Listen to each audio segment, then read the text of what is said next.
오늘도 은혜 받기를 소망합니다. 그리고 같이 은혜 나눌 말씀은 창세기 6장, 원래 다 보려고 하셨는데 너무 시간이 많아질까 봐 5절에서 9절 그리고 22절만 보도록 하겠습니다. 우리 한 목소리로 봉독합니다. 이 말씀은 살아계신 하나님의 말씀입니다. 여호와께서 사람의 죄악이 세상에 가득함과 그의 마음으로 생각하는 모든 계획이 항상 악할 뿐임을 보시고 땅 위에 사람 지으셨음을 한탄하사 마음에 근심하시고 이르시되 내가 창조한 사람을 내가 지변에서 쓸어버리되 사람으로부터 가축과 기는 것과 공중의 새까지 그리하리니 이는 내가 그것들을 지었음을 한탄함이니라 하시니라. 그러나 노아는 여호와께 은혜를 입었더라. 이것이 노아의 족본이라. 노아는 의인이요 당대의 완전한 자라. 그는 하나님과 동행하였으며. 우리 22절 시작. 노아가 그와 같이 하여 하나님이 자기에게 명하신 대로 다 준행하였더라. 아멘. 할렐루야. 이 시간에 성령님의 임재와 그분이 우리 안에 충만하게 채워지기를 축복합니다. 예배가 회복되어야 세상이 승리합니다. 기도가 회복되어야 능력이 나타납니다. 찬양이 회복되어야 기쁨이 넘칩니다. 오늘 드려진 예배가 변화의 시간, 여러분들의 회복의 시간, 하나님의 뜻을 이루는 시간 되기를 간절히 축복합니다. 제가 이번 주 금요일에는 무슨 설교를 하면 좋을까 말씀을 좀 묵상하다가 제가 시리즈를 참 좋아하잖아요. 그래서 이번엔 어떤 시리즈를 하면 좋을까 고민을 하다가 영적 질서라는 것을 좀 같이 나눴으면 좋겠다라는 생각을 갖게 되어졌습니다.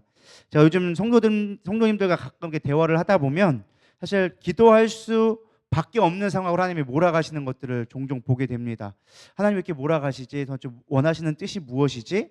근데 웃긴 거는 그분들이 오시면서 다 울면서 오시는 분들은 안 계시더라고요. 다 웃으면서 오지. 그러면서 사실 웃을 수 없는 상황인 것을 알면서도 웃는 모습에 감사하기도 하고 때로는 또 마음의 몫하다 보니까 무거워지기도 합니다. 근데 반대로 생각하게 되어졌습니다. 고난 중에도 웃을 수 있는 게 진짜 능력이구나. 그래서 성도의 삶의 태도에서 제가 위로를 얻기도 합니다. 여러분 아무리 환경이 어려워도 결과적으로 웃을 수 있는 저와 여러분의 삶이 되기를 축복합니다. 그럼 어떻게 하면 그렇게 삶을 살아갈 수 있을까? 제가 나름대로 묵상한 것이 영적인 질서를 바로 세워야겠다. 우리 세상과 다른 기준이 아니라 하나님이 원하시는 삶의 기준을 갖고 살아갔을 때 정말 우리가 세상이 힘들고 아무리 어렵다 할지라도 영적 질서만 온전히 세워지면 우리는 반드시 이겨낼 수 있다라고 저는 믿습니다. 오늘 본문은 여러분이 잘 아시는 말씀입니다. 노아의 홍수 이야기입니다. 노아의 시대는 영적으로 본다면 오늘날보다 더하면 더했지 절대 덜하지 않는 더 심한 시대였습니다. 오늘 5절과 12절과 13절 보면 여호와께서 사람의 죄악이 세상에 가득함과 그의 마음으로 생각하는 모든 계획이 항상 악할 뿐임을 보시고 12절에 보면 하나님이 보신즉 땅이 부패하였으니 이는 땅에 모든 혈육 있는 자가의 행위가 부패함이었더라. 13절에 보면 하나님의 노아에게 이르시되 모든 혈육 있는 자의 포악함이 이 땅에 가득함으로 그 끝날에 내가 앞에 이르렀으니 내가 그들의 땅과 함께 멸하리라. 여기 보면 계속 진보되어진 모습이 나옵니다. 5절엔 악하고 12절엔 부패하였고 13절에는 포악하기까지 하다라고 성경에서 하나님이 정확하게 꼬집어서 말씀해 주고 계십니다. 그럼에도 불구하고 하나님은 이러한 상황 가운데도 이런 포악하고 죄악이 만연하고 부패했던 썩어졌던 이 모든 세상, 그냥 한 나라의 이야기가 아니라 전 세계가 그렇게 썩어졌다는 거예요. 그럼에도 불구하고 그 중에 하나님을 공경하는 한 사람이 있었으니 누굴까요? 노아. 알고 너무 잘하셔요. 그죠? 노아라는 한 사람이 있었습니다. 그래서 도저히 하나님이 두고 볼 수 없는 세상 가운데서 이 한 사람을 선택하여서 네가 구원자가 되져라. 그래서 어떤 예수님의 예표로서 노아의 모습을 보여주게 되어지죠. 저는 이 새로운 시대를 이끌어낸 노아의 모습을 다시 한번 우리가 묵상해 봤으면 좋겠습니다. 22절에 보면 노아가 그와 같이 하여 하나님의 자기에게 명령하신 대로 다 준행하였더라. 노아가 어떻게 하나님 앞에 쓰임받을 수 있었을까? 노아가 이 악한 시대, 이 어려운 시대에 어떻게 쓰임받을 수 있을까? 딱 한마디로 얘기한 게 다 준행하였더라. 이걸 오늘날로 바꾸면 절대적 순종이다. 다는 절대, 그 다음에 준행하였다는 순종하였다. 그래서 절대적 순종만이 하나님의 이 세대에서 우리가 구원받을 수 있는 유일한 길이다라는 것입니다. 그래서 여러분들이 절대적 순종을 잘 할 수 있기를 소망합니다. 근데 문제는 이 절대적이라는 전치사와 순종이라는 명사가 결합되면 우리는 상당히 부담스러워합니다. 이게 부담스러운 일이죠. 절대적 순종. 순종도 어려운데 절대적 순종은 더더욱 어려운 것 같습니다. 왜냐하면 우리는 본성적으로 타락했기 때문에 그렇습니다. 타락했다는 말도 별로 안 좋아하실지 모르겠지만 우리가 가지고 있는 죄성은요, 하나님을 떠나려 하는 죄성이 우리 안에 가득 차 있습니다. 본성적으로 하나님을 떠나는 게 우리의 모습이에요. 그래서 순종하지 않습니다. 그럼 우리가 어떻게 하면 절대적인 순종을 할 수 있을까? 어쨌든 우리가 해야 살아난다고 성경에서 말씀해 주고 있으니까 어떻게 하면 살아날 수 있는가? 첫 번째 우리가 알아야 될 것은 절대적 순종은요, 개인의 결단의 문제가 아니라는 거예요. 내가 순종해야지 한다고 순종이 생기는 게 아니라는 거예요. 이것은 영적 전쟁이라는 사실을 반드시 인지해야만 한다라는 것입니다. 영적 전쟁의 실제는요, 외부에 있지 않습니다. 귀신이나 떠나가라, 병자가 고쳐지고 이런 것들이 영적 실제, 전쟁의 실제가 아닙니다. 그건 하나의 한 증상일 뿐입니다. 아주 작은 증상일 뿐이에요. 실제적 영적 전쟁은 어디서 일어나느냐? 우리의 마음에서, 내면에서 사실은 영적 전쟁이 일어나고 있음을 우리는 깨달아야 합니다. 특별히 생각과 감정 앞에 우리는 무너지지 않아야 합니다. 5절에 보면 뭐라고 나와 있느냐? 그의 마음으로 생각하는 모든 계획이 항상 악할 뿐임을 보시고. 제가 얘기했죠. 우리는 죄된 본성을 갖고 있기 때문에 하나님 앞에 순종하기를 싫어하게 되어져 있어요. 그들의 마음에 모든 생각하는 것이 악함을 보셨다라고 성경은 이야기해주고 있습니다. 인간은요, 죄로 말미암아 그 나오는 모든 생각이 부패해져 있습니다. 우리가 살인을 해서 살인자가 되는 것이 아니라 살인을 실천할 용기가 없어서 아직 법적으로 살인자가 되지 않았을 뿐이지, 누구나 다 살인자의 잠재적 본능을 갖고 있습니다. 나는 아닌 것 같은데, 여러분 성경 말씀에 뭐라고 하셨나요? 예수님이 마음으로 누구를 미워하면 이미 살인한 자요, 그 마음에 음욕을 품으면 이미 간음한 자니라. 성경은 이미 우리에게 영적인 간음과 영적인 살인을 명확하게 보여주셨어요. 그건 하나의 샘플일 뿐이지 우리의 마음속으로 수없이 많은 죄악된 것들을 품고 그것들이 우리의 부패됨을 나타내고 있다라는 것입니다. 여러분, 나는 한 번도 사람을 미워해 본 적이 없다. 나는 한 번도 간음해 본 적이 없다. 음욕을 품어본 적이 없다. 여자 보기를 돌같이 하고 남자 보기를 나는 아무것도 아니다, 저건 돌이요, 이런 사람 있나요? 제가 볼 땐 그런 사람 별로 없을 것 같아요. 다 누구나 우리는 다 죄인이에요. 죄된 본성을 갖고 있고 부패된 마음을 갖고 살아가고 있습니다. 그렇기 때문에 우리는 언제나 선한 것이 나올 수 없어요. 마음에서 선한 것이 나올 수 없어요. 마가복음 7장 15절 16절에 얘기합니다. 무엇이든지 밖에서 사람에게 들어오는 것은 능히 사람을 더럽게 하지 못하되. 우리가 먹는 거, 우리가 뭐 하는 걸로, 세상의 외부적인 것들로 우리를 더럽게 못 만든다는 거예요. 16절, 사람 안에서 나오는 것이 사람을 더럽게 하는 것이니라 하시고, 예수님이 말씀하셨죠. 너희 속에 있는 생각과 너희들의 감정들이 너를 더럽게 만드는 거야, 부패하게 만드는 거야, 썩어지게 만드는 거야 라고 이야기해 주고 있습니다. 그래서 우리의 절대적 순종에 있어서 가장 큰 걸림돌이 무엇이냐? 바로 우리의 생각과 우리의 감정이라는 것입니다. 여러분, 허망한 생각을 버리고 허탄한 마음을 끊어내고 생각과 감정이 아닌 믿음을 구할 때 우리는 순종의 기회를 얻게 되어지는 것입니다. 제가 요즘 성도들과 대화하다 보면 가끔 이런 걸 보게 되죠. 허망한 영에 사로잡힌 자들이 생각보다 많더라고요. 제가 엄청나게 영적으로 뛰어난 건 아닌데 영적으로 이렇게 민감하지 않아도 알 수 있는 것들이 너무 표현해요. 내가 살아서 뭐해. 이게 벌써 허망의 영이 이미 충만한 거예요. 여러분, 허망의 영들을 가지신 분들에게 다 떠나가기를 축원합니다. 허망의 영이 짓누르지 않기를 소망합니다. 허망한 사람들이 여럿이 언제든 있겠지만, 그러나 생각에 사로잡혀서 하나님의 뜻과 상관없는 삶을 사는 사람 너무 많아요. 그냥 소망이 없어. 그냥 허망에 멍하고 있는 거예요. 야고보서 4장 14절에서 17절 다 같이 읽어보겠습니다. 시작. 알지 못하는도다. 너희 생명이 무엇이냐? 너희는 잠깐 보이다가 없어지는 안개니라. 너희가 도리어 말하기를 주의 뜻이면 우리가 살기도 하고 이것이나 저것을 하리라 할 것이거늘 이제도 너희가 허탄한 자랑을 하니 그러한 자랑은 다 악한 것이라. 그러므로 사람이 선을 행할 줄 알고도 행하지 아니하면 죄니라. 야고보 기자가 얘기하죠. 어차피 사람의 삶은 안개와 같다. 우리 잘 알아가는 전도서에도 이 땅의 삶은 허무한 것이다. 헤벨, 다 허무하다. 안개와 같다. 익힌과 같다. 다 사라질 것이다. 맞는 말이에요. 우리가 다 허망의 인생 자체만 바라보면 허망에 왔다가 그냥 사라져 가는 거예요. 지구의 역사에 비하면 우리는 먼지보다도 못한 존재입니다. 근데 중요한 건 너희들이 그 잠깐 왔다 가는데, 그 왔다 가는 삶 가운데 너희들이 무엇을 남기겠냐라는 거예요. 어차피 인생은 정해져 있어. 너희들이 원튼 원하지 않든 왔다가 사라지는 건 정해진 거야. 근데 중요한 건 그 가운데 너희들이 선을 행할 줄 알고 또 행하지 아니하면 그건 죄된 거야. 어차피 인생은 허무해. 근데 그 가운데서 너희들이 선을 행해서 선한 삶을 이뤄가야지 너희들이 의로운 것인데, 허망한 말만 하고 있지 않느냐. 사라질 거라 얘기하고 이 땅 살아서 뭐 하냐고 얘기하고 있고 나는 소망이 없다, 기쁨이 없다. 여기 그런 분들이 너무 많더라고요. 제가 항상 얘기하죠. 다른 교회는 몰라야 돼요. 다른 교회 성도를 만나볼 일이 있어야지. 우리 교회 만나보니까 그런 얘기들 많이 하고 있더라고. 생각보다 왜 이렇게 허망한 생각들을 갖고 있나 모르겠어요. 우리가 주목해야 될 것은 주님의 뜻입니다. 주님의 뜻을 붙들면요 허망해지지가 않아요. 왜? 하루하루가 급해. 지금 해야 될 일이 내 인생이 안개와 같아. 언제 사라질지 몰라. 그렇기 때문에 주님의 뜻을 이루는 게 얼마나 바쁘고 긴급한지 몰라. 근데 주님의 뜻을 바라보지 아니하니까 허망한 거예요. 내가 빨리 가야지. 살아서 뭐하나. 아이고 내가 있어봐야 별로 의미도 없겠지. 그런 말들을 하고 있는 거예요. 여기 본문에 나와 있잖아요. 우리가 주의 뜻이면 우리가 살기도 하고 이것이나 저것을 하리라. 여기서 이것이나 저것이나 라고 말하였지만 너희들이 생각하지 못한 놀라운 일들 하게 될 것이다 라고 성경은 이야기해 주는 것입니다. 여러분 왜 허망한 생각을 하게 될까요? 에베소 2장 2절은 분명하게 가르쳐주고 있습니다. 우리 읽어보겠습니다. 시작. 그때 너희는 그 가운데서 행하여 이 세상 풍조를 따르고 공중의 권세 잡은 자를 따랐으니 곧 지금 불순종의 아들들 가운데서 역사하는 영이라. 3절.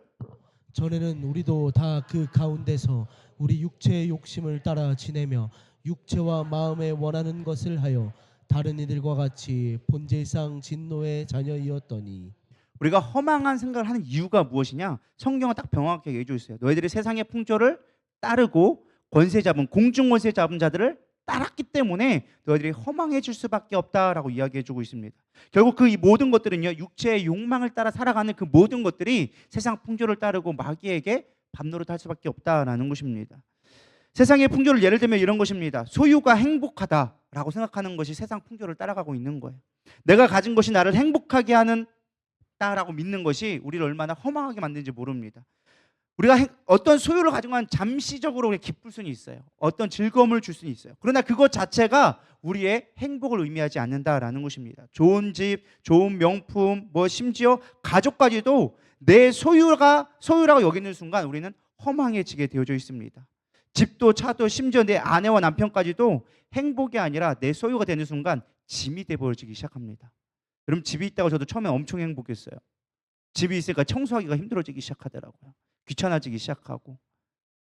예전에 연애할 때는 내 남편만 봐도 보고 또 봐도 또 보고 싶었는데 요즘에는 왜 이렇게 밥 해주는데 짐인지, 얼마나 이렇게 챙겨주는 게 일인지, 자기는 손이 없나 발이 없나. 그래요 안 그래요?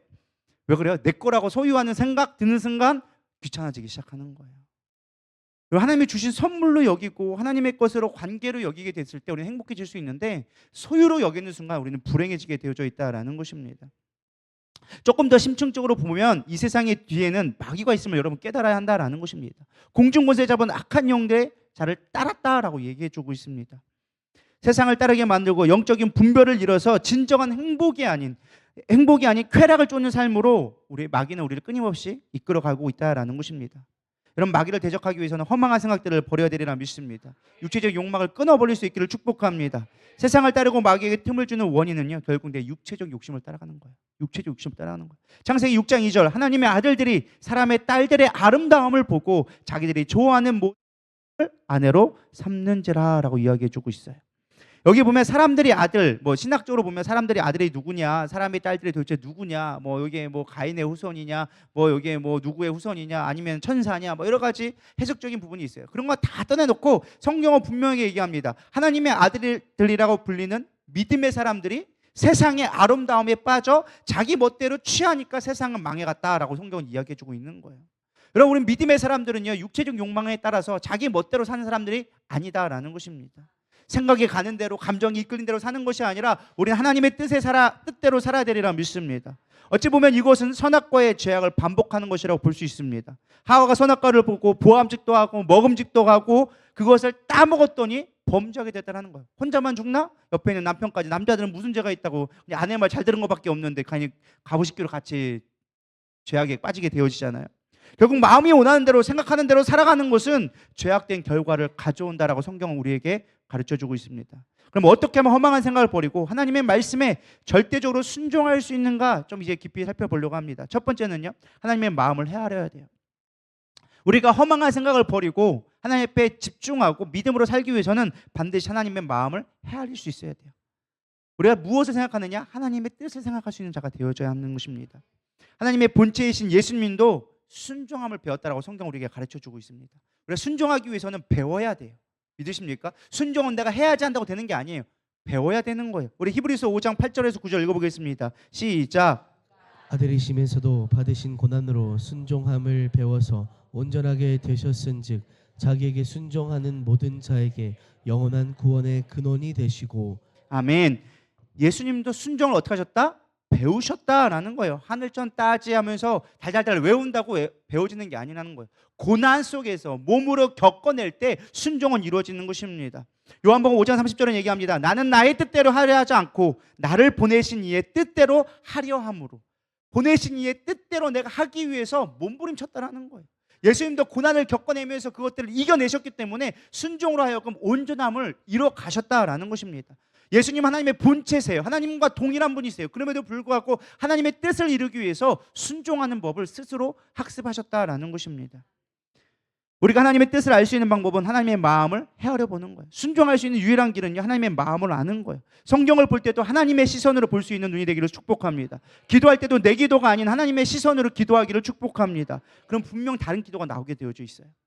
내 욕심 하나님 이거 해주세요 저거 해주세요가 아니라 하나님 지금 나의 삶 가운데 무엇을 원하십니까? 하나님 우리 교회를 통한 계획이 무엇입니까? 한국 교회를 향한 하나님의 계획이 무엇입니까? 하나님의 열방을 향한 계획이 무엇입니까? 나에게 구체적으로 말씀해 주세요. 내 삶 속에서 무엇을 통해서 하나님의 뜻대로 이뤄갈 수 있을까요? 찾을 때 보이기 시작한다는 거예요. 근데 우리는 하나님 내 필요한 것만 구해요. 내 욕망만 구해. 내 육체적인 것만 구해. 세상의 풍조만 구해. 내가 행복한 것만 구하고 있다는 거예요. 그러니까 우리는 허망해질 수밖에 없다니까요. 세상 쫓아가봐야 점점 허망해지는 거예요. 남들처럼 뭐 해외여행을 갈 수 있나? 남들처럼 뭐 좋은 집을 가지나? 남들처럼 막 하고 있나? 늘 비교 대상이 되고 세상에 있는 것들을 찾으려고 하다 보니까 그것이 채워지지 않으면 허망해질 수밖에 없는 거예요. 세상은요 유한적이에요. 우리가 다 가질 수가 없어요. 하필이면 왜 나는 못 갔냐? 아니요. 나는 못 가는 게 아니라 나는 다른 것들을 볼 수 있어야 되는 거예요. 믿음의 사람은 다른 것들을 보는 사람이 되어줘야 한다는 것입니다. 우리가 하나님의 뜻을 다 알 수는 없어요. 무궁하신 하나님의 계획과 뜻을 다 살필 수는 없어요. 그러나 우리가 한 가지 알 수 있는 건 주님의 마음은 우리가 알 수 있다는 거예요. 주님과 깊이 있는 교제. 여러분 진정한 행복은요 관계 속에서 나오는 거예요. 소유에서 나오는 게 아니라는 거예요. 하나님과 깊이 있는 관계로 나가기를 소망합니다. 저는 이 하나님의 마음 하면 늘 탕자가 떠올라요. 내가 탕자 같아서 그런지 모르겠지만 집 나간 아들이 돌아올 때 그 아버지는 뭐 하고 있었어요? 그 아들이 나가자마자 늘 성문 앞에서 기다렸어요. 왜 기다렸을까요? 할 일 없어서? 이 아들이 돌아왔을 때 혹여라도 누군가 나보다 먼저 봐서 이 아들을 해칠까 봐. 왜? 당시의 율법에는 아버지의 유산을 뺏어가는 건 아버지를 죽인 것과 똑같은 역할을 했던 거였어요. 페류나라고 봤던 거예요. 그러니까 너는 돌맞아 죽어야 될 합당한 자식이었어요. 사람들 혹여라도 누군가 알아봐서 내 아들을 알아봐서 이거를 뭐 종교 재판에 붙이든지 마을의 회의에 붙이든지 해서 심판을 받을까 봐 그 앞에서 기다리고 있던 거예요. 그게 아버지의 마음이라는 거예요. 거기다 아들이 오자마자 뭐 했어요? 잔치를 벌였어요. 왜 잔치를 벌였을까요? 우린 쉽게 생각하니까 아유 죽었던 자식이 돌아왔으니까 집 나갔던 자식이 돌아왔으니까 기뻐서 했다. 아니요. 기뻐서 한 게 아니에요. 여러분 생각해보세요. 여러분 자식이 여러분을 갑자기 해가지고 통장을 다 들고 날라가지고 재산 집문을 갖고 가서 날라갔어. 그러다가 돌아왔어. 여러분 기쁘다고 어이구 왔다 잔치 벌여줄까요? 여러분 같으면 어떻게 하겠어요? 이놈의 자식 왜 왔냐고 그냥 이거 갖고 그냥 아울빵 날려가지고 그냥 이렇게 나가 이놈의 자식아! 넌 내 자식도 아니야 아마 그럴 것 같아요. 제가 볼 때는. 근데 이 아버지는 안 그랬어. 왜 그랬을까요? 기뻐서 한 게 아니라는 거예요. 내 자식이 마을 속에서 살아갈 수 있도록 사람들한테 먹이는 겨. 입 다물라고.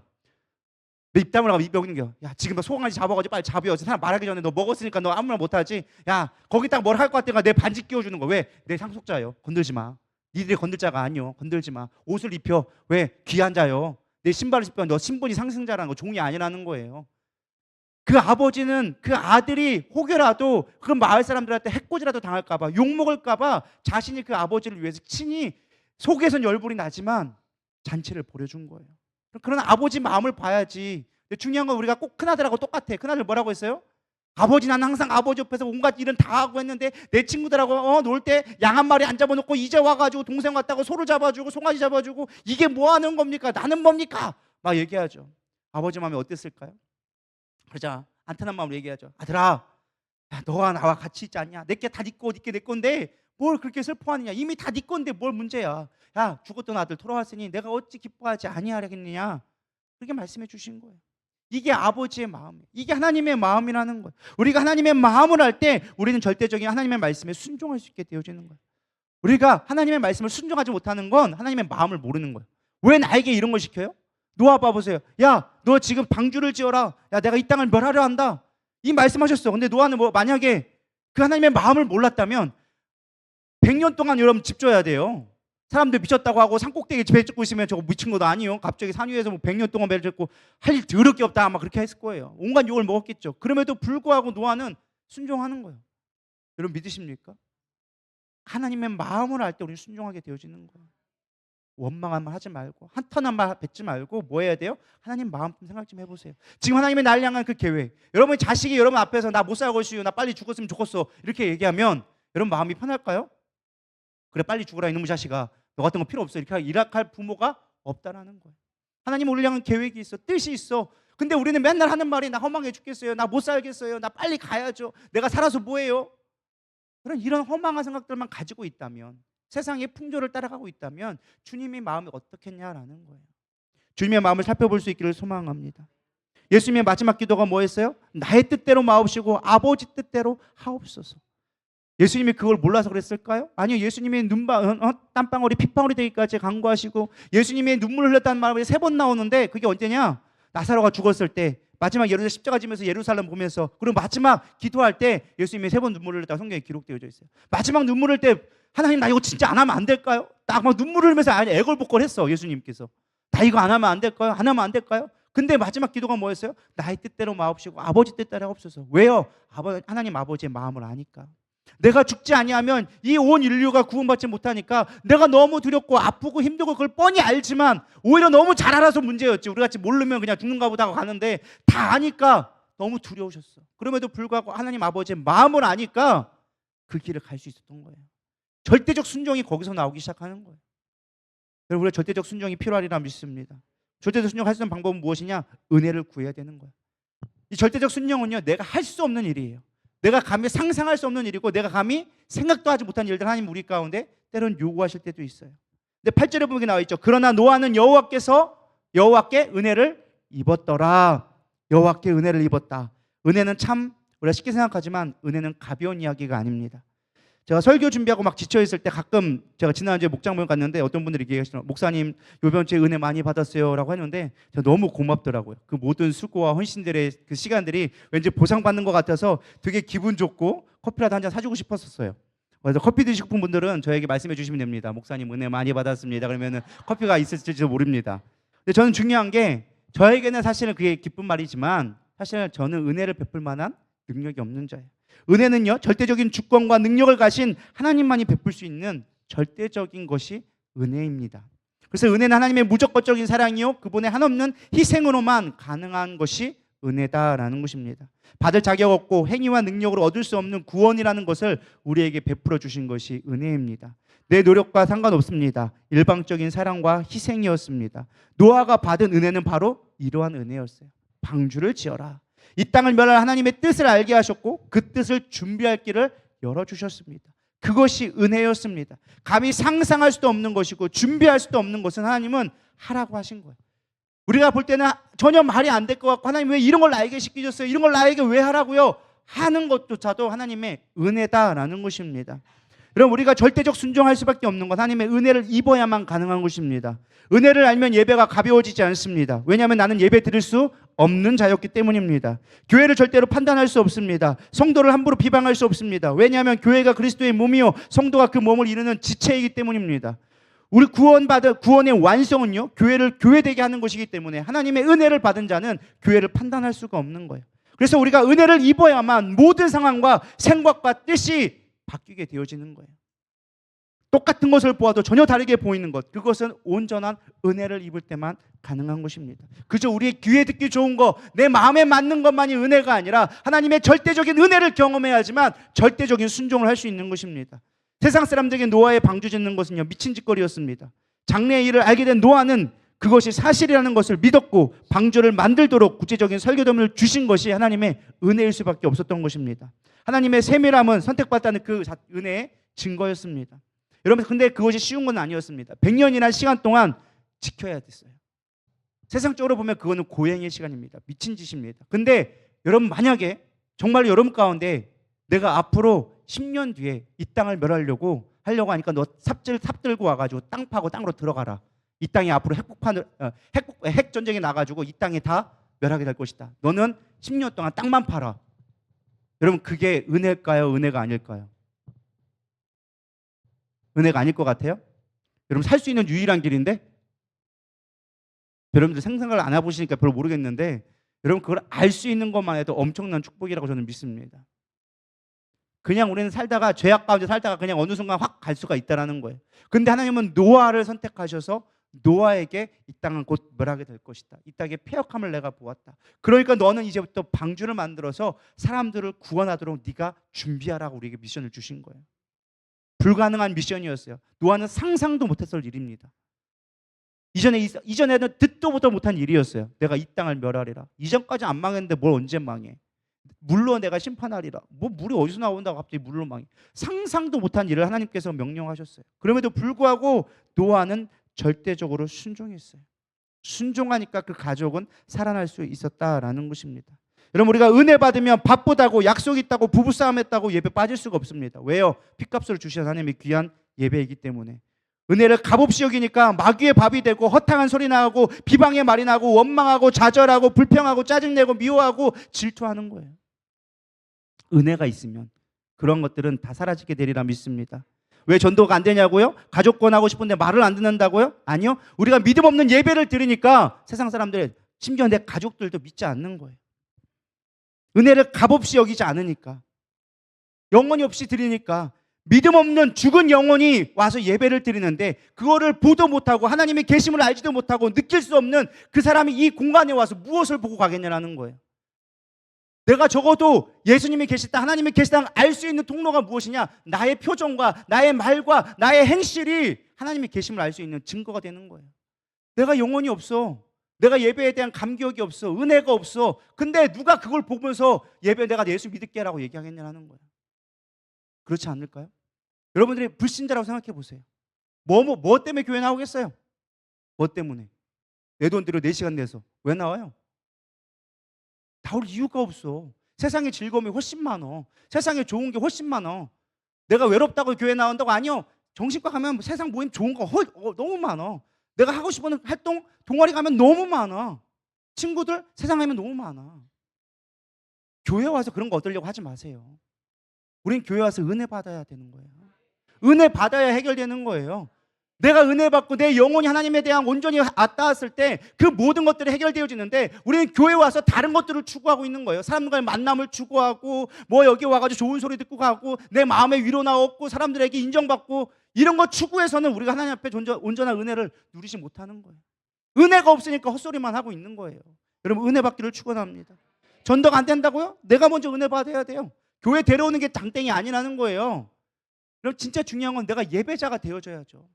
내가 전도였으면 그 사람 누구 보겠어요? 나 보는 거예요.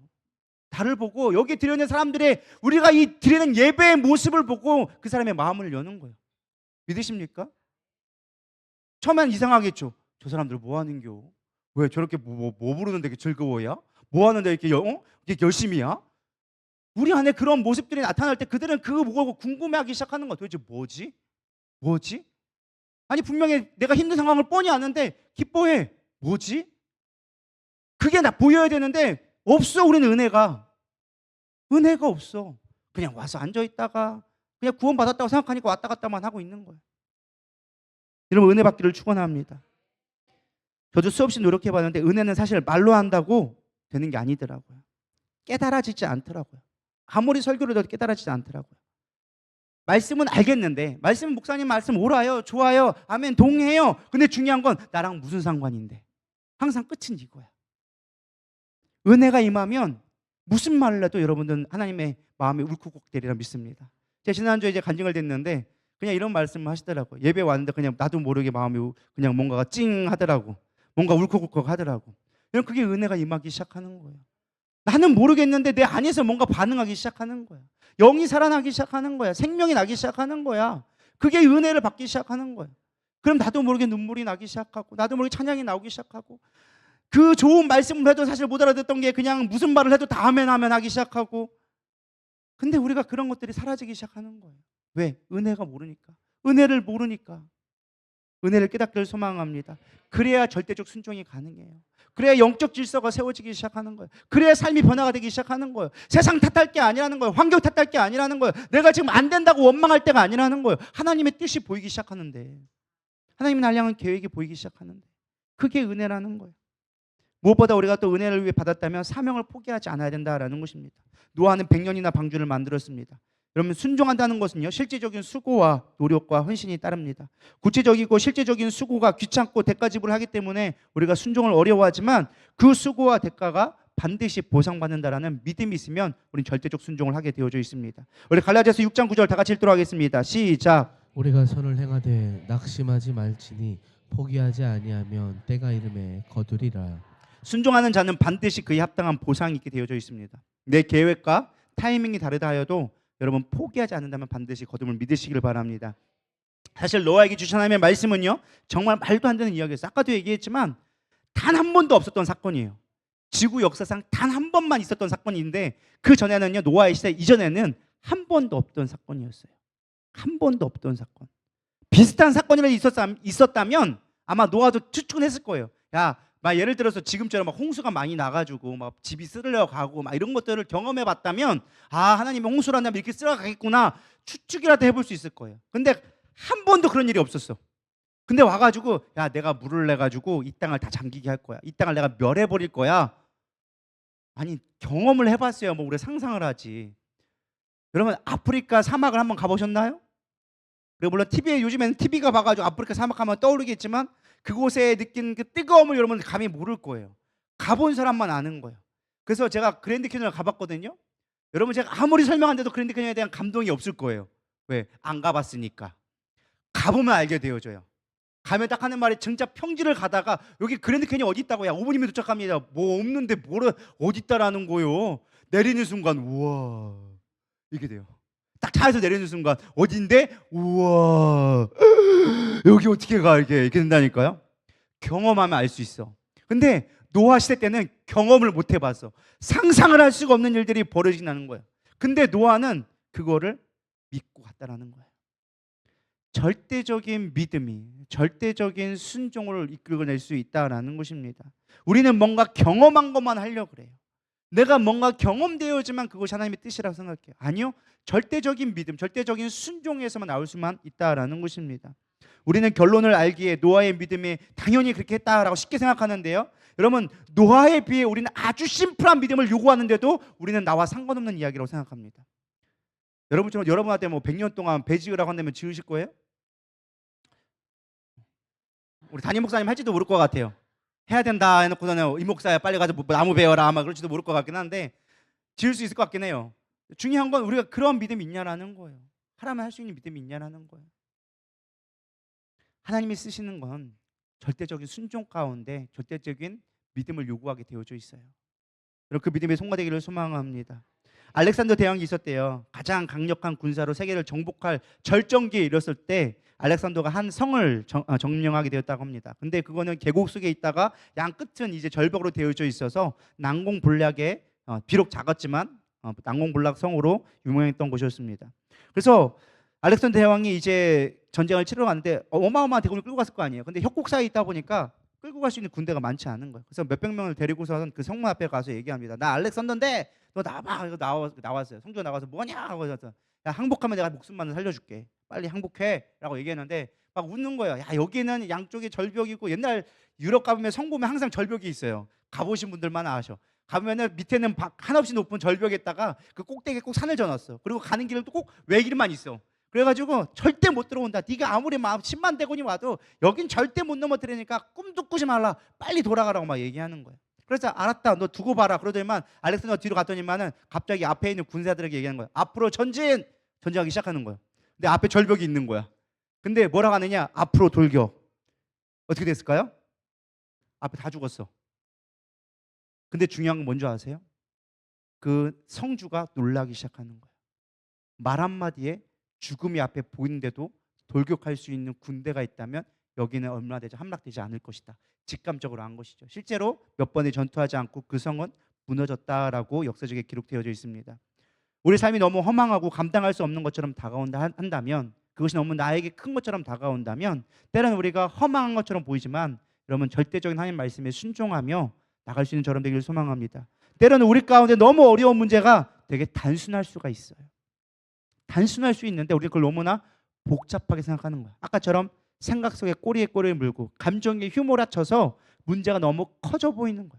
하나님 앞에 보시면 아무것도 아닌 것들을 우리는 너무 크게 여겨서 하나님보다 더 크게 보기 시작하는 거예요.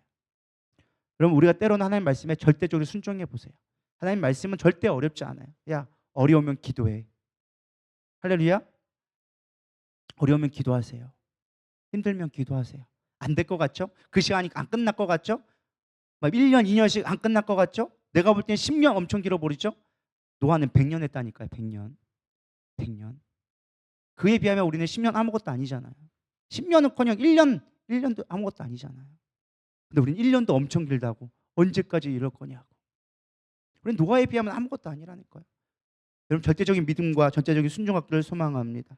근데 그때 이 노아 방주를 지으라고 했을 때 그걸로 끝나느냐? 그렇지 않았어요. 베드로후서 2장 5절 보도록 하겠습니다. 시작. 옛 세상을 용서하지 아니하시고 오직 의를 전파하는 노아와 그 7 식구를 보존하시고 경건하지 아니한 자들의 세상에 홍수를 내리셨으며 중요한 말이 있어요. 오직 의를 전파하는 노아와 하나님이 노아의 방주를 지으라고 했는데 그게 아니라 노아는 그 방주를 지으라는 것에 하나님의 마음을 아니까 방주 짓는 게 목적이 아니었어. 뭐 했어요? 오직 의를 전파했어요. 뭐 한 거예요? 전도했다라는 거예요.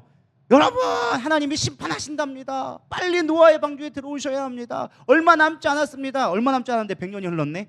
근데도 얼마 남지 않았습니다. 얼마 남지 않았습니다. 회개하십시오. 돌아오십시오. 아무도 안 들었어. 하나님이 원하시는 건 나를 순종하는 자를 내가 구원해 줄게. 그러니까 너는 방주를 만들어. 여러분 운동장 3개를 지을 만큼 넓은 크기로 만들어 주셨어. 온갖 전 세계에 있는 동물이 다 들어갈 만큼 크게 만들어 주셨어. 거기에 사람 못 구원할까요? 구원했을 거예요. 노아가 그렇게 하나님의 마음을 알아서 홍수가 옵니다. 준비하세요. 준비하세요. 아무도 믿음으로 반응하지 않았어.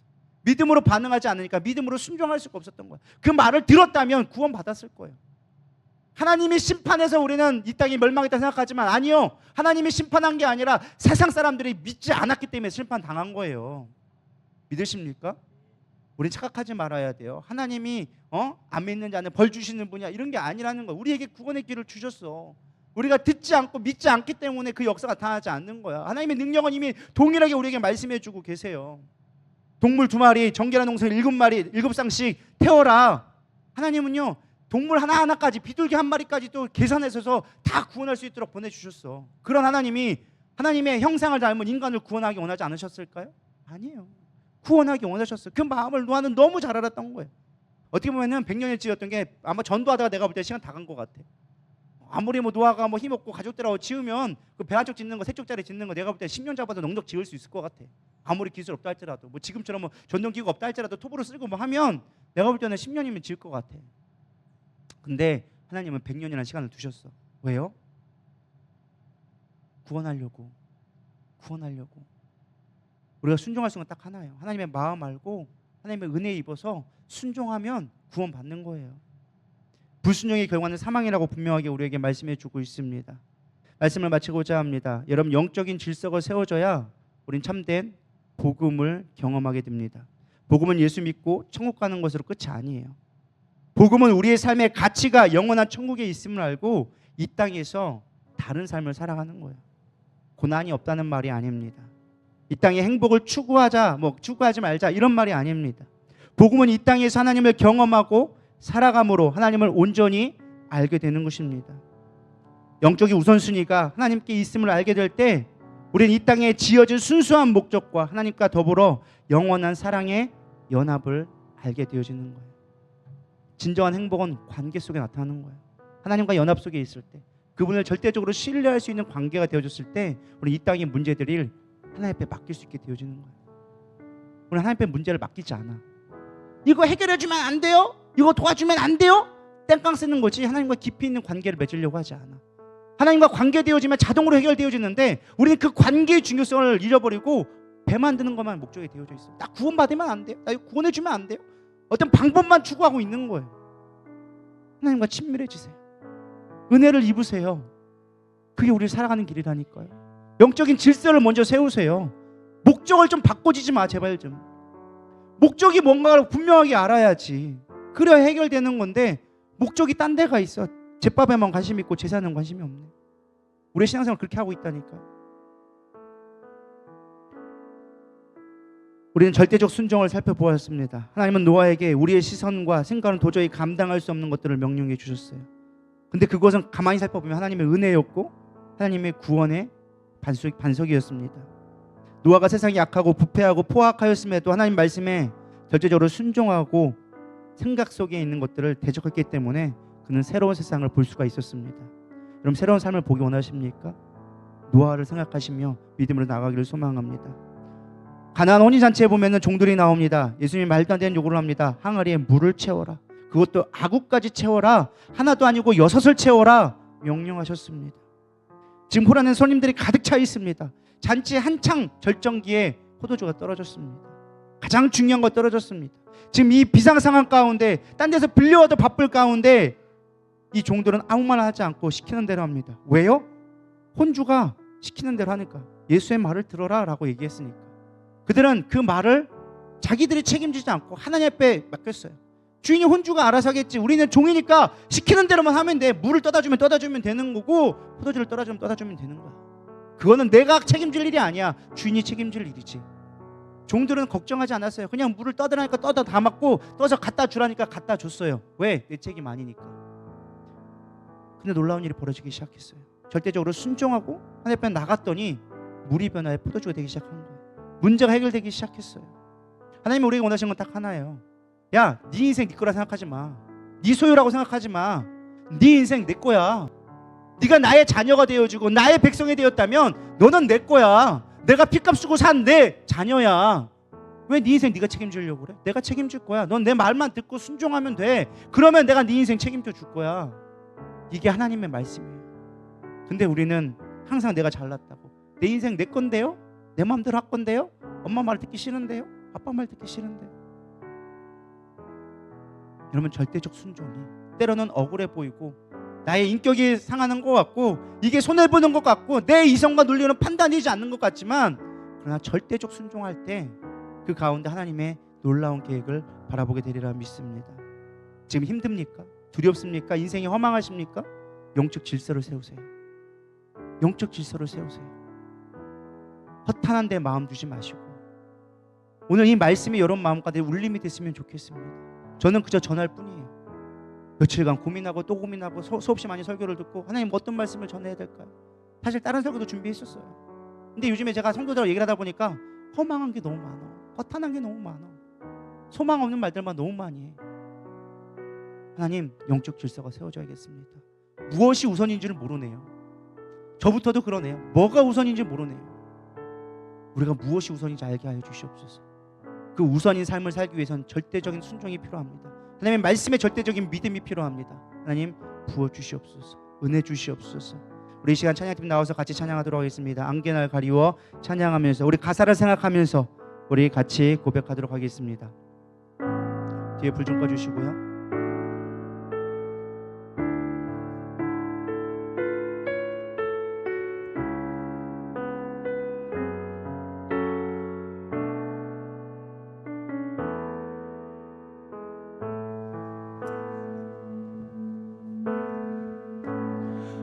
안개날 가리워 내 믿음은 들리려 하네. 나 주님께 나아가리. 주님은 산 같아서 여전히 그 자리에 계셔. 눈을 들며 보이리라 날 위한 그 사랑. 주는 나의 도움이시며 주의 계획 영원하시네. 주의 위엄 앞에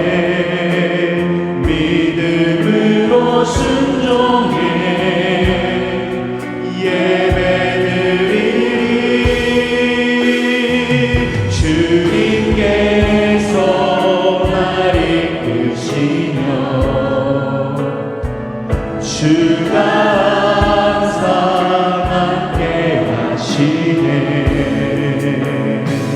주의 사랑 안에 믿음으로 순종해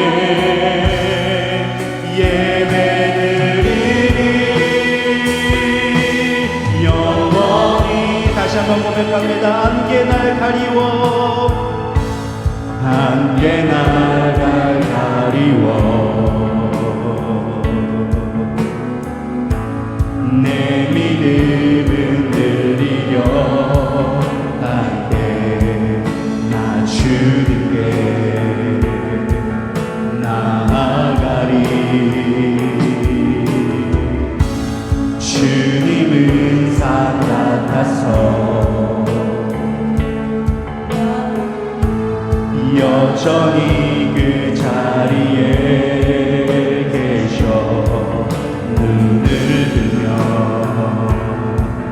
보이리라 날 위한 그 사랑. 주는 나의 도움이시며 주의 계획 영원하시네. 주의 위엄 앞에 믿음으로 순종해 예배드리니 주님께서 나를 이끄시며 주가 항상 함께 하시네. 주의 사랑 안에 믿음으로 순종해 예배드리니 주는 나의 도움이시며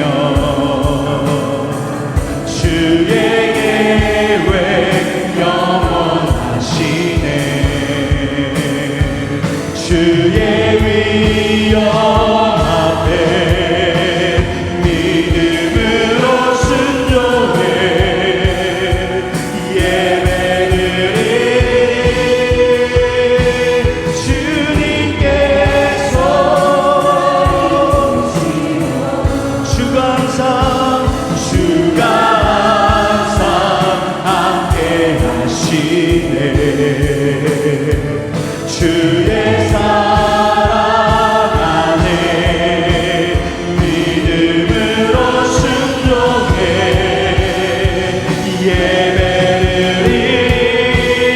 예배드리니 영원히. 그렇습니다. 우리가 믿음으로 순종하며 나갈 때, 믿음으로 예배드릴 때 주님께서 도와주시며 우리와 함께 계심이라 믿습니다. 노아는 정말 볼 수 없는 그 상황 가운데도 하나님을 의지하며 하나님 앞에 절대적으로 순종하며 절대적인 믿음을 갖고 나아갔더니 하나님께서 구원의 길을 허락해 주셨습니다. 우리가 아무리 보이고 이 땅이 허망해 보이고 이 땅이 끝이 난 것 같처럼 느껴지고 나의 삶이 어려운 벽에 있는 것 같다 할지라도 주님 앞에 우리가 온전한 우선순위를 가지고 절대적 순종을 하나님 앞에 드려졌을 때, 그것이 나의 삶 가운데 가장 우선순위가 되어졌을 때 놀라운 일들을 보게 되리라 믿습니다. 하나님, 그렇게 내가 준비되게 하여 주시옵소서. 그렇게 순종의 길을 걸어가게 하여 주시옵소서. 절대적 순종 다 하나님의 뜻대로 준행하였더라. 그 말씀이 내 삶 가운데 이루어지게 하여 주시옵소서. 우리 누리다교회 역사되게 하여 주시옵소서. 우리 이 시간 주여 3번 부르며 간절히 기도하며 나가겠습니다. 기도하시겠습니다. 주여, 주여, 주여. 주님, 그렇습니다. 내 안에 얼마나 하나님 앞에 선제적인 순종이 있었습니까? 절대적인 믿음이 나에게 얼마나 있었습니까? 하나님, 내 안에 죄 한 마리 없게 하여 주시옵소서. 아버지로 늘스러 위케로 위켄 늘스러 위카바 연늘스러 위카라 바바칸 늘스러 위칸 늘스러 와 아바바 연늘스러 위카라 연늘스러 위카라 바바바바바 위딘 늘스러 위카라 위연늘스러 위카라 위연늘스러 와카 위드리리리 늘스러 위카라 위드 늘스러 위카라 위연늘스러 와카 위드리리리 늘스러 위카라 바바바바